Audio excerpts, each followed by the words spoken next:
So we've got this kind of weird door here for our garage.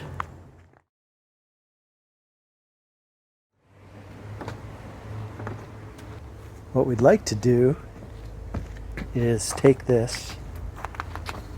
You can see this is from the old garage door. A little rail and wheel system.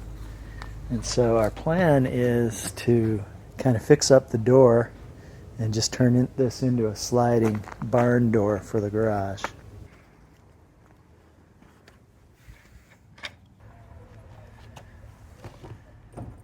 We used primarily repurposed materials to shore up the door, rebuild the opening, and make the track.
Oh boy.